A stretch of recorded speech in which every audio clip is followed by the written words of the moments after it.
So that's it, folks. That is the Lake Oroville spillway.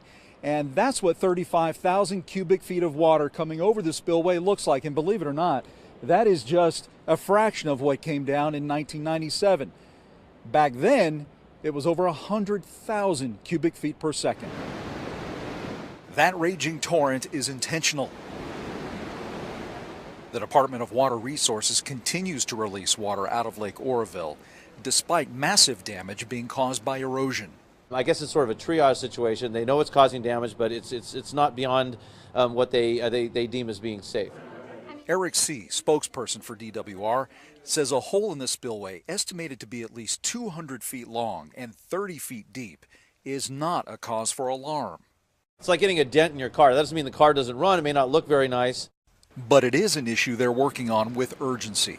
Record rain continues to pour, sending water into Lake Oroville at a rate of 118,000 cubic feet per second.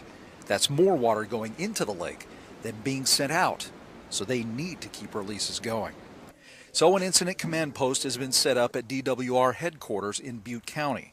They're doing a lot of work to determine the next steps and processes for the actual dam situation. Ron Quigley, a deputy administrator with the Governor's Office of Emergency Services, is here with several other Cal OES representatives, all on hand to monitor the situation, coordinate communication, and offer assistance when needed. It's always good to be face-to-face and be a body in the room to coordinate and support. Oroville Dam opened in 1968, creating the reservoir and using its water to generate power. DWR says it was designed with two spillways, this one and another emergency spillway you can't see. It was also designed to handle water coming over the top of the lake. But for now, the spillway is doing its job, although the hole beneath that flow is sending water over the edge and taking much of the surrounding terrain with it. At least one media outlet erroneously reported the spillway had completely collapsed. That's a rumor DWR and every emergency responder is dispelling. We have dam safety engineers up there, we have geologists, we have spillway design engineers. They're looking at it right now and constantly monitoring it and watching the erosion.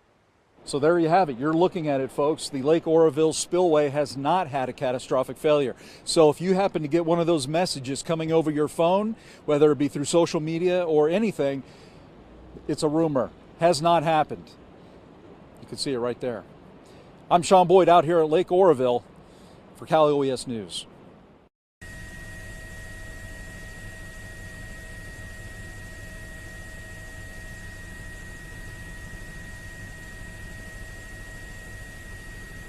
Keep coming towards us.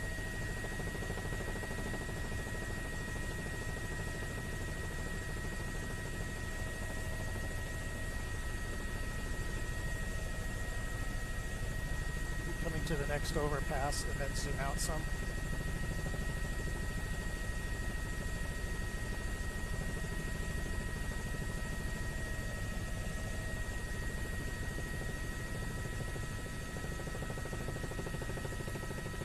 Right in there. The hole is huge. What you see today may not be there tomorrow. And it's only getting bigger. We wouldn't be surprised if by the end of this wet season, much of the lower portion of the spillway has been eroded away. The spillway, where reservoir water is released during rain events, is no longer a smooth track. Water is a very powerful force. The giant hole opened up yesterday. The floodgates were closed. Today, a test run to ease pressure on the dam. 20,000 cubic feet per second ripped the hole apart even more. Water blasting cement into the air. A portion of the side guard is now gone. Earth torn away as the brown water crashed towards the river below. And when the gates closed, a larger hole was revealed. Tense moments and concern above the dam and below the spillway could lead to a more serious situation with the dam itself. Officials, though, quickly calming those fears. We do not believe that there's an imminent danger to the dam. The spillway problem persists, and the water, it must go somewhere. We still have some room to absorb the water coming in. Long term, yeah, we're going to have to move water out of the lake. the water level at Oroville continues to rise. It was at about 856 feet when the spillway damage was discovered. Now, the latest reading shows that level near 873 feet.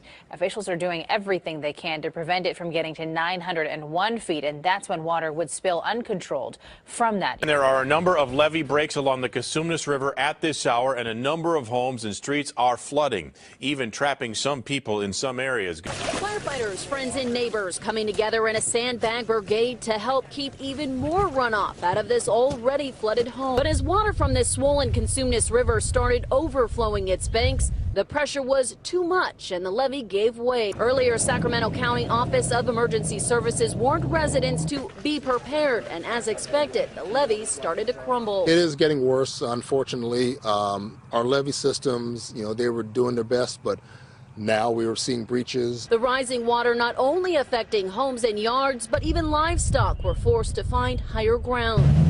For many who've been around for decades, they know the river's power, but were banking the levees would hold. We're hoping that the amount of water that is escaping will go into the farmlands, but we're finding that there are some situations where homes may be possibly impacted by this. Officials say it's a waiting game to see just how much water will flow and where. We knew the water was coming and that it was going to end up here. Just where it actually goes and who it floods first and most severe is kind of the unexpected to us. Imagine you're driving on Highway 50 and you run into this, a massive mudslide blocking the road. We have dozens of boulders, large rocks that have come all the way across the highway. Of course, we have lots of trees now down. The tree we see here was sitting 100 feet higher up. It came down in one piece slid to block the road. Now, the contractors tell me we're looking at 4,000 yards of debris. All of this they have to clean up now, but we did actually find out one car got caught in this. That red car over there was a couple with their dog heading to Tahoe.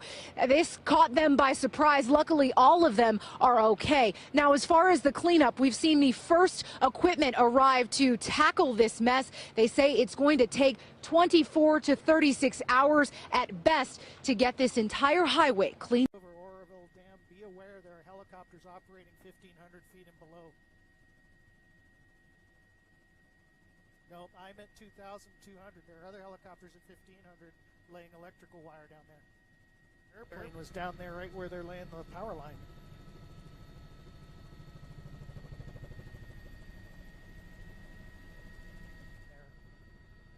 There. Water would come down, all of that. Should the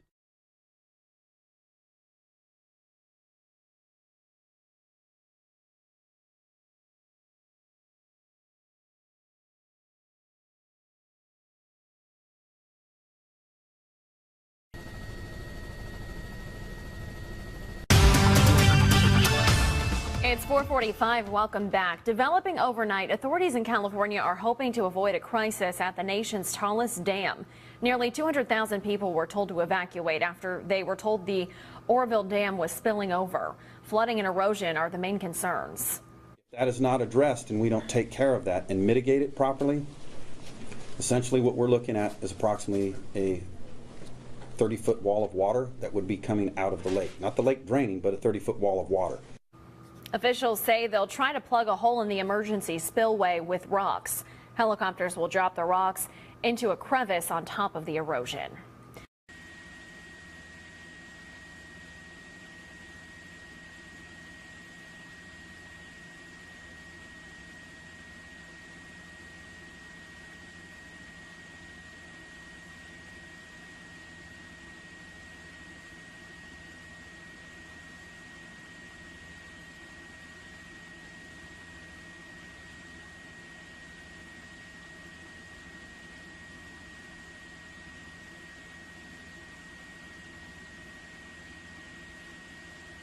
So we will keep an eye on this tallest dam in the country and its travails through tonight and into the weekend. But I feel like that is not just a story, it's a little bit of a news help.